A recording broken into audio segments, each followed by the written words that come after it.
نبی پاک صلی اللہ علیہ وسلم نے پہلے مرد کو حکم دیا، فرمایا حوصلہ بڑا کر، حوصلہ بڑا۔ فرمایا عورت ٹیڑھی پسلی سے پیدا ہوئی ہے تو یہ ٹیڑھی ہے، سیدھی کرنے کی کوشش کرو گے تو ٹوٹ جائے گی، لیکن سیدھی ٹیڑھی کے ساتھ گزارا کرو۔ لفظ بڑے حسین ہیں، حدیث میں جاگ رہے ہیں آپ لوگ جی، بڑے بڑے حسین لفظ ہیں۔ حضور نے فرمایا اگر تمہیں اپنی بیوی کی کچھ عادتیں ناپسند ہیں تو اس سے بغض نہ رکھو، بیوی سے بغض نہ رکھو۔ اگر کچھ عادتیں ناپسند ہیں تو کچھ ایسی بھی ہوں گی جو تمہیں بڑی پسند ہو، جو پسند ہے ان پر توجہ کرو۔ ڈاکٹر اقبال، علامہ اقبال کہتے ہیں میرے پاس ایک آدمی آیا، اس نے آ کر کے کہا کہ میں اپنی بیوی کو طلاق دینا چاہتا ہوں۔ پہلے اس نے مرضی کی شادی کی، میں بات شروع میں کہہ چکا ہوں، بچے نوجوان انہوں نے ایک سنت بڑی حفظ کر لی ہے، کہتے ہیں مولوی صاحب سنت ہے مرضی کی پسند کی شادی کرنا جائز ہے۔ میں کہ صرف یہی جائز نہیں، اور بھی بڑی سنتیں ہیں، کسی اور پہ بھی توجہ کریں آپ حضرات، اور بڑی ذمہ داری سے بات کہہ رہا، نوجوان زیادہ غور کریں، باقی جوانوں تک میری بات پہنچائیں۔ شادی بیاہ کے معاملے میں جذباتی پن کا کبھی مظاہرہ نہ کریں۔ آپ کے اندر کتنے بھی جذبات موجزن ہیں، یہ 2 3 4 منٹ کا رشتہ نہیں کہ ٹھیک ہے آپ دوست بدل لیں گے، یار بدل لیں گے، گاڑی بدل لیں گے، یہ نہیں جوتا ہے یہ فٹ نہیں آیا تو بدل لیں گے، یہ زندگی بھر کا معاملہ ہے۔ اس میں بزرگوں کی، سیانوں کی اور حکمت والے لوگوں کی رائے لیں، اس کو سمجھیں، پرکھیں، پھر نکاح کا فیصلہ کریں۔ اس کو کبھی جذباتی نہ لینا زندگی میں۔ نوجوان جذباتی ہو کے معاشرے کا، میڈیا کا شکار ہو کے شادی کرتے ہیں، پھر اسی تیزی کے ساتھ وہ ان رشتوں کو توڑ دیتے۔ میرے نبی پاک صلی اللہ علیہ وسلم نے فرمایا بغض نہ رکھو، کچھ عادتیں اگر ناپسند ہیں تو کچھ ایسی بھی ہوں گی جو تمہیں پسند ہوگی۔ ڈاکٹر اقبال کہتے ہیں ایک شخص میرے پاس آیا، میں لندن میں وکالت کرتا تھا، اس نے آ کے کہا کہ بیوی کو طلاق دینی ہے۔ میں نے کہا میں تجھے جانتا ہوں، تو نے تو پسند کی شادی کی ہے۔ کہا ہاں، اب میں طلاق دوں گا؟ کہتے میں نے اس کو کہا کہ بھائی تو سمجھ جا، کوئی بات نہیں، انسانوں کے اندر اختلاف رائے ہو جاتا ہے، تو نہ ایسا کر۔ نہیں جی مجھے دینی ہے۔ کہتے ہیں اس کے گھر والوں نے بھی سمجھایا، حتیٰ کہ بچی نے بھی معافی مانگی کہ مجھ سے بھول گئی تھی، میں غلطی ہو گئی، معاف کر دے۔ اس نے کہا نہیں، اب فیصلہ کر لیا تو کر لیا۔ کہتے ہیں اب میں تو وکیل تھا، میرا پیشہ تھا، جب اس نے مجھے کہا تو میں نے کیس دائر کر دیا، بحث ہوئی، فیصلہ جوان کے حق میں آنے لگا، طلاق کا وقت قریب آ گیا۔ جس دن فیصلہ ہونا تھا اس دن رات کو میرے پاس آیا، کہنے لگا سویرے کیس واپس لے لیں، میں نے نہیں طلاق دینی۔ میں نے کہا کیا ہوا؟ کہنے لگے اقبال یار عجیب بات ہوئی ہے، مسلمانوں کے رسول کی ایک حدیث پڑھ لی ہے، نبی پاک علیہ السلام کا ایک فرمان پڑھ لیا ہے۔ کہا وہ کیا؟ کہا حضور نے فرمایا اگر تمہیں اپنی بیوی کی بہت ساری عادتیں ناپسند ہو، ادھر دیکھو جو پسند ہے۔ تو وہ کہنے لگا یہ حدیث پڑھ کے میں نے غور کیا ہے، یورپ کے اس گندے معاشرے میں رہتی ہوئی میری بیوی، اس برے معاشرے میں رہتی ہوئی بد خلق ہے، بد اخلاق ہے، کام کاج نہیں کرتی، ساری چیزیں ہیں، لیکن جہاں اجازت ہے 18 سال کے بعد عورت اپنی مرضی سے جس کو مرضی لڑکے کو دوست بنا سکتی ہے، لیکن اس کا سوائے میرے کسی اور کے ساتھ کوئی تعلق نہیں۔ تو اس گندے معاشرے میں یہ اس کی عادت کتنی پاکیزہ ہے کہ سوائے میرے کسی اور طرف نہیں دیکھتی۔ حضور کی حدیث نے مجھے اس کی اس اچھی عادت پر مائل کر دیا ہے۔ اقبال کہنے لگے اچھا اب میرے نبی نے تجھے مائل کیا ہے تو میں نہیں سویرے تیرا کیس واپس لوں گا۔ تو کیوں نہیں لے گا؟ کہنے لگے پہلے کلمہ پڑھ میرے رسول کا، مسلمان ہو جا، پہلے کلمہ پڑھ نبی پاک کا جنہوں نے تیرا گھر ٹوٹنے سے بچایا ہے۔ تو میرے بھائی مرد حوصلہ کرے، دلیری کرے۔ اگر وہ کہے نا کہ میں صاحب بہت بڑا ایسا ہوں تو میں بہرحال یہ ٹیڑھی لکڑی ہے اس کو سیدھا کرنے کی کوشش کرے گا تو ٹوٹ جائے گی۔ حوصلے کے ساتھ، دانائی کے ساتھ، حکمت کے ساتھ مرد زیادہ حوصلہ کرے گا، معاف کرے گا، بار بار معاف کرے گا تو گھر بچے گا۔ جتنا بڑا حوصلہ کرے گا اتنا اس کا گھر بچے گا۔ عورت کے لیے کیا حکم ہے؟ اللہ خیر فرمائے۔ اب حالات اس طرح کے کہ وہ کہتی ہے میں نے BA کیا ہوا ہے تو مجھے فارغ کر مجھے فارغ۔ اور عورت اشتعال انگیزی بھی دے لیتی ہے، اس کے لب و لہجوں میں بعض اوقات اتنی سختی ہوتی ہے، مائیں بہنیں ناراض نہ ہو، لیکن ایک شعوری بات کر رہا ہوں۔ آ کے لوگ مسئلہ پوچھتے ہیں، کہتے ہیں طلاق ہو گئی تو 3 طلاقیں دی تو کیا؟ میں کہا بھائی ہو گئی طلاق۔ کہنے لگے جناب میں غصے میں تھا۔ میں نے کہا طلاق تو خیر غصے میں ہی ہوتی ہے، لیکن مرد غصے میں طلاق دیتا ہے، غصے میں ہی دیتا ہے، لیکن ایک سوال میرے ذہن میں ہے، مرد کو غصہ کون دلاتا ہے؟ ایسے تو نہیں تھا نا کہ ریڑی والے سے ٹکر ہوگی تو گھر آ کے بیوی کو طلاق دے دی، یہ تھوڑی ہوتا ہے کہ باہر اس کی جو ہے وہ موٹر سائیکل کسی کے ساتھ ٹکرا گئی تو اس نے کہا مجھے غصہ چڑھ گیا تو میں گھر آ کے طلاق غصے میں ہوتی ہے، پر غصہ کون دلاتا ہے؟ وہ بات ایسی کرتی ہے، اتنی سخت بات کرتی ہے. ایک ہمارے بزرگ ہے شاہ صاحب، تو میرے پاس اپنے ایک عقیدت مند کا کیس لے کر کے آ گئے. مجھے آ کہنے لگے ان کی بات سنیں.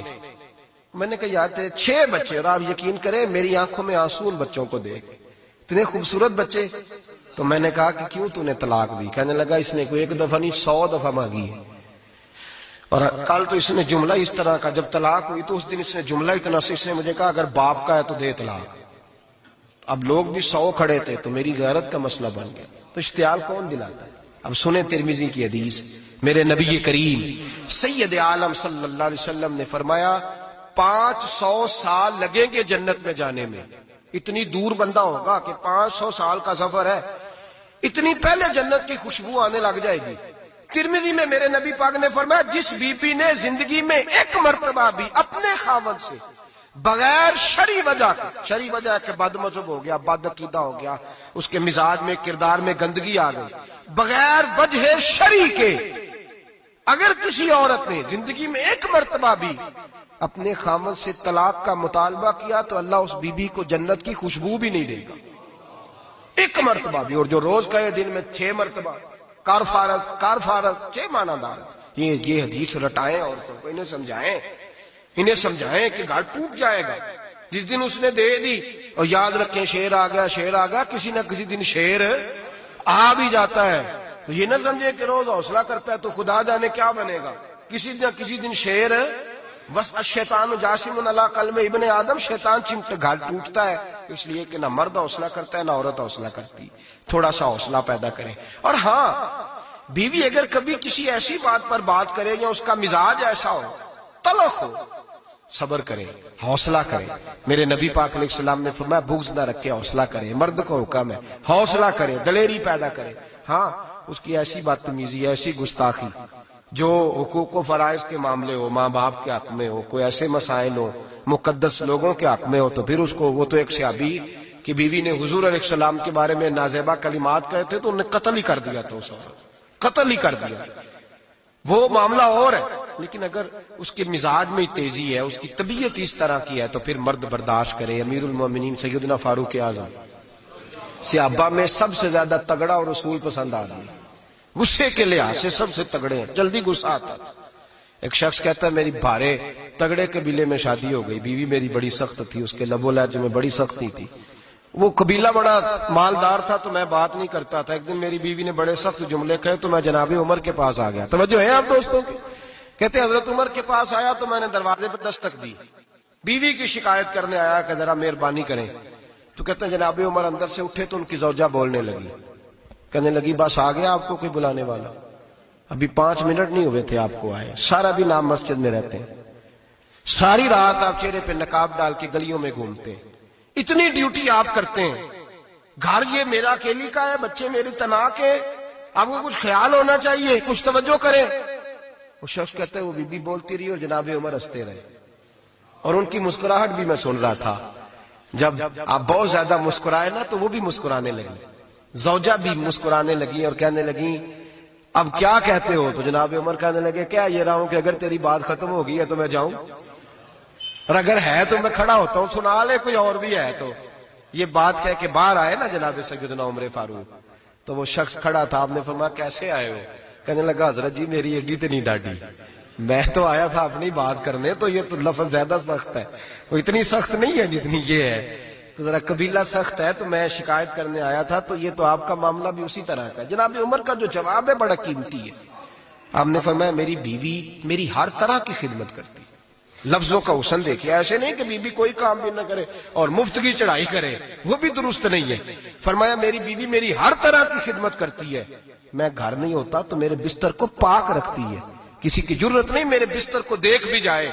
میرے بچوں کو جب میں بستر پہ بلاتا ہوں آتی ہے، میرے بچوں کا خیال رکھتی ہے. میں باہر ہی رہتا ہوں گھر کے، لیکن گھر کی ذمہ داریاں ساری اس نے اپنے کندھوں پہ لے لی ہیں. فرمایا میرے مزاج میں جلال ہے، میں روز اونچا بولتا ہوں تو سنتی ہے، میری بیوی ہے نا، میں اس کا لباس ہوں وہ میرا لباس ہے. کبھی کبھی وہ اونچا بولتی ہے تو میں بھی سن لیتا ہوں، بیوی جو میری ہے، میری بیوی ہے نا. ایک جملہ میرے اعلیٰ حضرت کا ہے، اور اعلیٰ جملہ ہے، اگر آپ کی سمجھ میں آ گیا تو ٹھیک، ورنہ وضاحت ہو نہیں سکتی، جگہ ایسی ہے کہ وضاحت نہیں ہو سکتی۔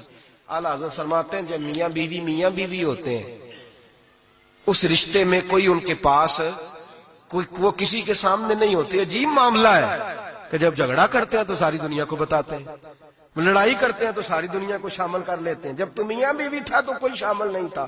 فرمایا تو اس کا لباس ہے، وہ تیرا لباس ہے، تو اپنے جھگڑے میں بھی اب کسی کو شامل بہت مجبوری بانٹے تو قرآن نے حکم دیا ہے کہ 2 ادھر سے لوگ بلاؤ، 2 ادھر سے حکم بلاؤ، وہ بہت مجبوری، لیکن ہر بات کی شیئر